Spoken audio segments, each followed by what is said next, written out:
This program is for informational purposes only. It is not intended to treat, diagnose, or cure any illness. Please speak with your doctor when starting a new health program.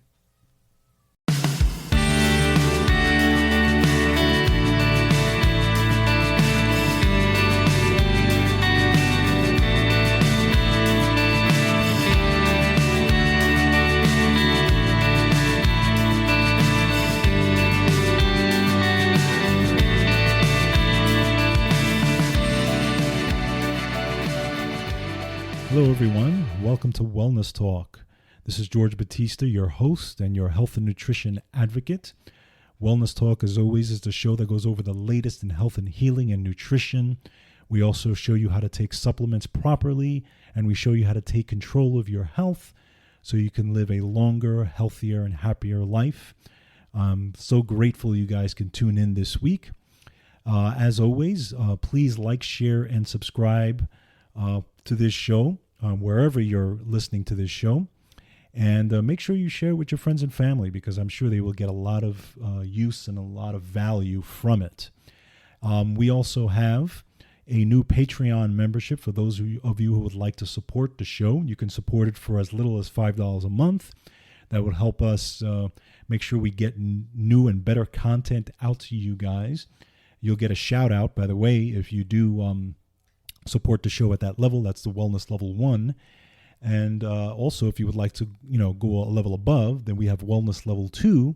It's $15 a month, but that gives you access to exclusive content that I have put together on specific conditions. And we're talking about conditions such as high blood pressure, high blood sugar, all different types of things to help you deal with those types of issues, or even arthritis, or whatever the case may be. So be looking out for that.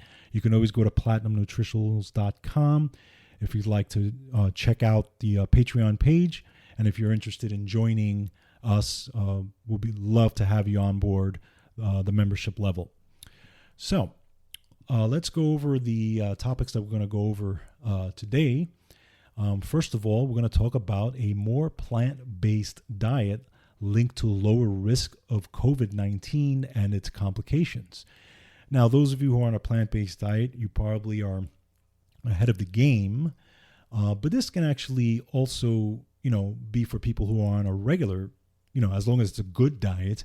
I think this will be relevant for you guys as well. So we're going to talk about that, and that's the latest research that has come out on that. Then we're going to talk about one of the more popular things that people have discussed lately, especially when it comes to boosting immunity, and that's elderberry. I'm sure many of you have heard of elderberry, and it's gained more popularity recently. We're going to talk about the elderberry benefits for colds, flus, allergies, and more. So stay tuned for that. I'm sure you're going to get a lot out of that one. Then we're going to talk about the 9 signs that you have magnesium deficiency and how to treat it. Magnesium is one of the most important, if not the most important mineral in your body, because it's responsible for so much. Many people don't realize that they are magnesium deficient. It's such a huge problem all around the world. So we're going to talk about those signs and symptoms that you should be looking for and how we should treat it. So stay tuned for that. All right, so let's get started. One of the latest articles that has come out, and again, this is the more plant-based diet linked to lower risk of COVID-19 and its complications. Now, this is out of the journal Gut. Okay, so we'll go over it a little bit here. A large study published in the journal Gut in September 2021 showed that individuals who routinely consume the more plant-based diet are less prone to contract COVID-19 infections and are less prone to having serious symptoms if they do contract the virus. Okay, now many people in the medicinal world have suspected that this was the case, but this large study, and it involved actually 600,000 people in the UK and in the US, and it provides compelling evidence for the assertion. Now, Obviously, metabolic conditions such as, obesity, type 2 diabetes have been linked to an increased risk of COVID-19 as well as an increased risk of, experiencing serious symptoms once you get infected. But the impact of diet on the risk of COVID-19 infections and its complications has not been highlighted mainstream. So you don't really hear anybody talking about that these days, right? Obviously, in the mainstream media, nobody's talking about a healthy diet. Nobody's talking about a plant-based diet. Nobody's talking about taking supplements or anything, which is really, really sad. So again, the study examined the data of 592,571 participants in a smartphone-based COVID-19 symptom study, and it followed them from March 2020 until December 2020. At the start of the study, participants completed a questionnaire that asked them about their dietary habits before the pandemic. Diet quality was assessed using a healthy plant-based diet score, and the study showed that those with the top plant-based diet score, which was on the top around 25%, had a 9% lower risk of developing COVID-19 and a 41% lower risk of developing severe COVID-19 symptoms, complications. So in other words, the healthier the diet, the lower the risk of infection and the complications from COVID-19. So think about that for a second, okay? So those who are on a plant-based diet in general are going to tend to have, going to be healthier because for the most part, usually those folks are doing healthier things to make sure they keep themselves as healthy as possible, especially during a pandemic. Now, I'm not a person who necessarily advocates that everyone should be on a plant-based diet, period, okay? I'm not on a 100% plant-based diet. However, I'm probably on an 80% plant-based diet, which means that 20% of the rest of my calories come from meat sources, and that's lean chicken, lean turkey. I do consume fish as well. But I do think that at least half or even up to 80% of your diet, if it's plant-based, that's actually a good thing. And it's a healthier option if you're doing it correctly. Okay, now I've got to put that caveat in there. You got to do it correctly. But this is a study that shows that, think about it. It's a huge thing. If your diet is correct, okay, as best as it can be, you're taking your supplements, you're doing all the things you need to do to keep yourself healthy, you're putting the odds in your favor that if you do contract COVID-19 or anything, that your outcome is going to be much better. And again, I've been talking about this for a long time. Those of you who listen to this show know that I advocate for that. And I think it's very, very important. And this study is showing that. Again, no one in the mainstream media is talking about this. And it drives me up a wall because not that I watch CNN and MSNBC or whatever the case may be, but I do, monitor them occasionally just to kind of see what they're talking about.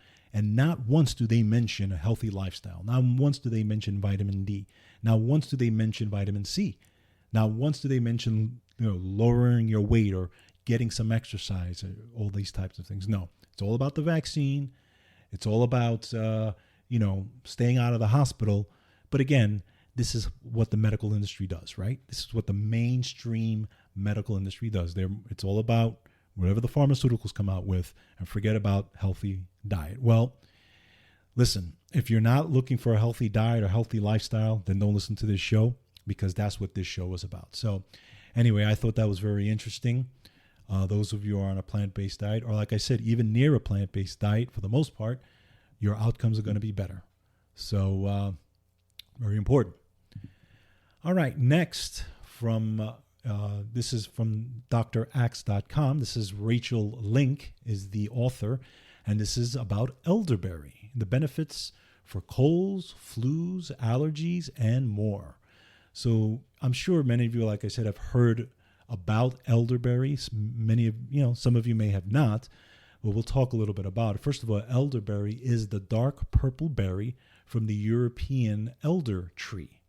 And the berries are used to make medicine. Okay, so elderberry has been used for many, many, many years,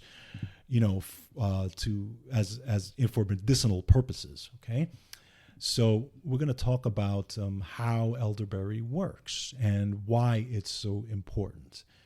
So, First of all, elderberry, when you're taking it in, especially the raw berries, which are made up of 80% water, 18% carbohydrates, and less than 1% each of protein and fat, okay? And elderberries are naturally high in vitamin C, vitamin A, vitamin B6, iron, and potassium, among several other essential nutrients, okay? Now, let's talk about the benefits and uses of elderberries. Number one, elderberry prevents colds and flu. Okay, so elderberry extract has been shown to be safe, effective, and cost-effective in treatment for both cold, flu symptoms thanks to its anthocyanins. Now, anthocyanins, this is what you get in a lot of your berries, not only in elderberry, but you also get it in blueberries and raspberries and all different types of berries. Those really important antioxidant compounds that when they're taken in, they lower inflammation. And we're not talking inflammation just from colds and flus. We're talking inflammation when it comes to more serious things, whether it's arthritis, whether it's even cancer.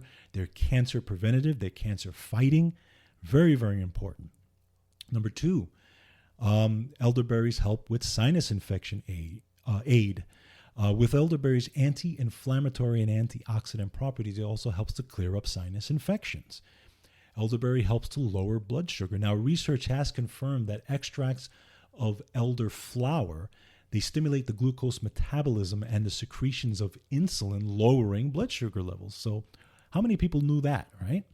It's a natural diuretic. It's been shown to promote both urination and bowel movement. So those of you who are having who are maybe constipated or having issues going to the bathroom, elderberry is one of those things that can help you out in that sense. It encourages healthy skin because it's got the bioflavonoids and the antioxidants, which is high in vitamin A content, which is great for skin, great for skin health. So we also have, it eases allergies. Okay, this, by the way, vitamin C does that also. But since allergies are involved in an overreaction of the immune system, as well as inflammation, elderberry's ability to improve the immune system and calm inflammation helps treat allergic symptoms. Very, very important, right? Again, vitamin C does that. We're going to get into a little bit of cancer prevention. It helps to prevent cancer. Elderberry extracts like edible extracts like elderberry are rich in anthocyanins, which have shown to be a broad spectrum and therapeutic, pharmacologic, and carcinogenic properties. Right? Very, very huge in that. And helps to improve heart health. Now, although the studies in the field have found mixed results, there is research suggesting that elderberry extract may improve cardiovascular health, and other studies that have found that elderberry extract may have beneficial effects on high blood pressure. Now, why is that? Because, again, one of the things that antioxidants do is lower inflammation.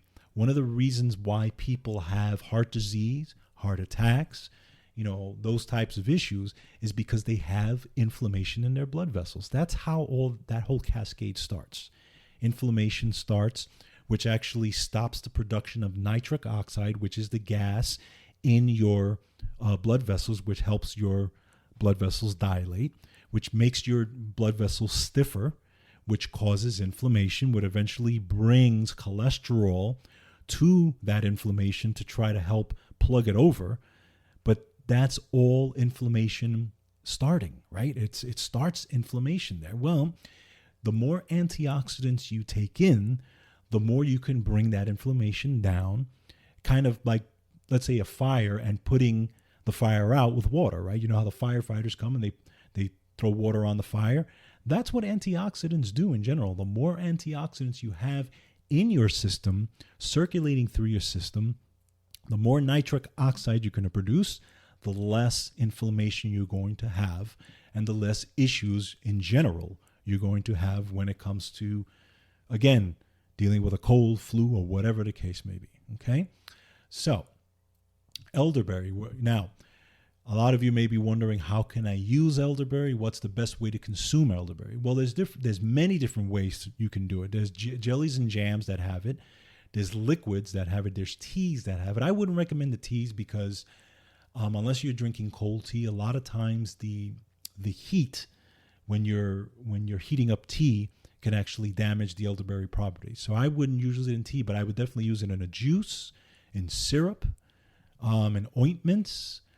There's elderberry sprays, there's lozenges, there's even pills and capsules and powders. Okay, so there's many different ways to consume elderberry, and you can definitely get it at your nearest health pharmacy or health store or anything like that.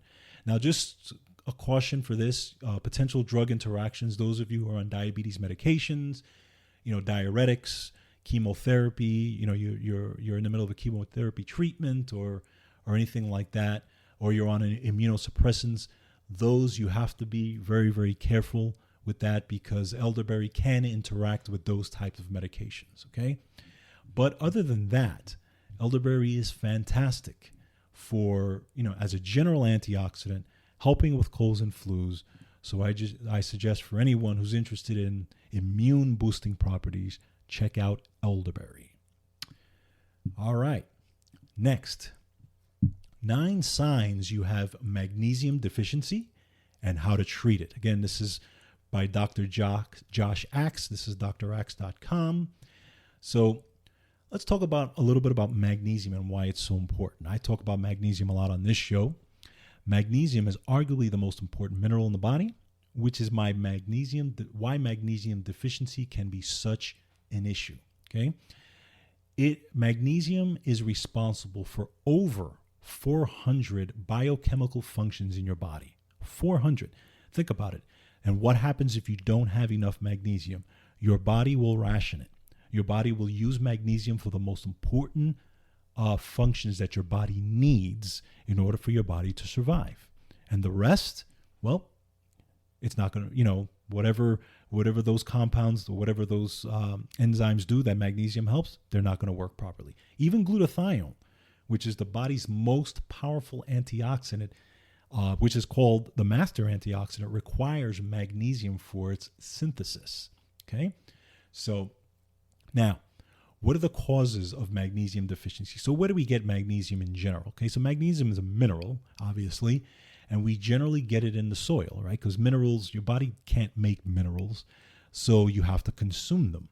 And magnesium and other minerals tend to come from the soil. The problem is that the soil depletion and the chemicals in the food have created a recipe for disaster, okay? So, as minerals are removed, stripped away, and no longer available in the soil, the percentage of magnesium present in the food has gone down.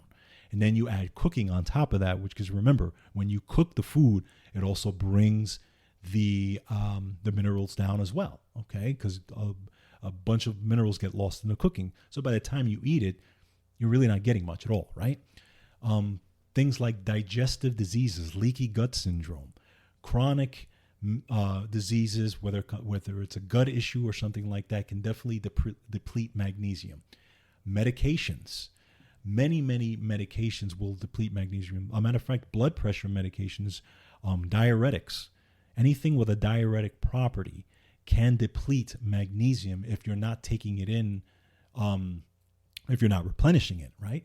So it's very, very important. Now, depending on the diet that you follow, or if you're taking supplements, if you're constantly putting magnesium in, again, you're putting the odds in your favor that you're going to have enough magnesium to make things work properly. So let's talk about the symptoms of magnesium deficiency. So the first, number one, leg cramps. Now, 70% of adults and 7% of children experience leg cramps on a regular basis. And it turns out that leg cramps can be more than just a nuance. They can actually be excruciating, okay? Because because magnesium's role in neuromuscular signals and muscle contraction, researchers have observed that magnesium deficiency is often to blame. And by the way, this happens with athletes a lot. You see a lot of athletes, basketball athletes, football athletes, because remember, when you're playing a sport and you're losing in your sweat, you're losing minerals. Okay, remember, your sweat is not just sweat and salt and that type of thing. It's not just your body detoxifying. It is detoxifying, but you're also losing minerals in that detoxification process. So you have to constantly replenish them, right? if you're not replenishing them at the same rate that you are losing them, especially if you're an athlete, that's going to be a problem. You can develop cramps, and this is where you get a lot of athletes that are cramping up in the middle of a ball game. So they need to be taking in way more magnesium. Number 2, insomnia. Magnesium deficiency is often a precursor to sleep disorders. And also things like anxiety, hyperactivity, and restlessness. Okay. Now, it's been suggested that because magnesium is vital for GABA function, which is the neurotransmitters in the brain known to calm your brain, if you don't have enough magnesium, actually you're not gonna stimulate that GABA receptor, which means you're not gonna have the calmness that you need to help eventually when you sleep. So, taking around 400 milligrams of magnesium before bed or with dinner is probably the best time to take it because it will help you sleep better. Muscle pain, fibromyalgia. Many folks who have fibromyalgia are suffering from a severe magnesium deficiency. It's oftentimes linked to autoimmune disorders in general, but fibro is the big one. So remember, check out magnesium if you have fibro. Anxiety, again, magnesium has a calming effect. It is a natural muscle relaxer. If you have anxiety or you feel like you're getting palpitations or you feel like you're getting muscle twitches, that can be a magnesium deficiency. So you have to look into that. High blood pressure. Magnesium works with calcium to support proper blood pressure and protect the heart. So when you're magnesium deficient, you can also be low in calcium and tend, toward becoming more, having hypertension. So again, that's another thing you have to be aware of. Now, type 2 diabetes. Now, a lot of people don't know that magnesium is actually tied to type 2 diabetes because one of the 4 main causes of magnesium deficiency is type 2 diabetes because it's also a common symptom. Like, for example, the UK had uncovered that of 1,462 adults they examined, low magnesium levels were 10 times more common with new diabetics and 8.6 times more common with known diabetics. Okay. Now, one of the things that magnesium does, it actually helps your cells become more receptive to glucose. So if you don't have enough magnesium, you can actually become more insulin resistant. So again, this is where magnesium shines. Fatigue is another issue, right? Low energy, weakness, fatigue are all common symptoms of the magnesium deficiency. Now, most chronic fatigue patients are also magnesium deficient. Now, the University of Maryland, actually, their medical center reported that 300 to 1,000 milligrams of magnesium per day can help. Okay, so you don't want to overdo it because I would start at, let's say, 300 to 500. Once you start getting into 1,000 milligram range, one of the side effects is diarrhea. So, and it's basically the body's kind of set point that says, okay, we have enough magnesium. By the way, the body's fail-safe with vitamin C is the same, right? Anything with diarrhea shows you that you have enough. So, that's pretty much the most that could happen. But I would start again around the 300 to 500 range. The RDA is 400 milligrams anyway of magnesium that you need per day. Those of you who are suffering with migraines, magnesium deficiency has been linked to migraine headaches due to its importance in balancing neurotransmitters in the body. Now, there was a double-blind placebo-controlled study that showed that 360 to 600 milligrams of magnesium daily can reduce the frequency of migraine headaches up to 42%. And by the way, I would add to that coenzyme Q10. Coenzyme Q10 has been shown to be very good for migraines. And last symptom is osteoporosis. The National Institute of Health reported that the average person's body contains about 25 grams of magnesium, and about half of that is in the bones, right? Because magnesium is also responsible for helping calcium get in the bone. This is important to realize, especially in the elderly who are at risk of bone weakening, okay? So it's very important to get magnesium as well as along with calcium, D3, and K2 to naturally build bone density. Very, very important. So make sure that you're not at risk for magnesium deficiency. But if you're experiencing any of those symptoms that I have laid out to you, it can definitely be a magnesium deficiency. So just keep that in mind. Now, just as a side note, the forms of magnesium that are the best absorbed is magnesium glycinate or magnesium threonate. Okay. Now, magnesium glycinate is magnesium bound to an amino acid called glycine, which the amino acid helps magnesium piggyback and get right into the cell. And so that's one of the best forms out there. Magnesium threonate is a newer emerging type of magnesium supplement that appears that actually has an ability to penetrate the blood-brain barrier. Okay, so it actually is able to get into the brain, because the other forms of magnesium, which are, even though they're great, like magnesium glycinate, malate, but it's harder for them to penetrate into the brain. Magnesium threonate does that the best. So check that out as well. But again, Wellness Resources has some of the best magnesium you can find, especially magnesium glycinate. I would check out Relax Mag. Of those of you who are dealing with any kind of sleep issues or anxiety issues, they have a supplement called Relax Mag, which contains the magnesium glycinate with taurine and a few other things that will help you sleep very, very well. You can even take them during the day, and it's not going to get you drowsy, but it's going to calm you. So I think you'll get a lot out of that. So I'd recommend that for those, whether if you're dealing with migraines or anxiety in general or issues with sleeping, check out Relax Mag. I think you'll get a lot out of that. All right. All right. So those are our articles and our stories for the week. Again, you can go to platinumnutritionals.com if you want to check out any of these articles. You can also go to our Facebook page, Platinum Nutritionals.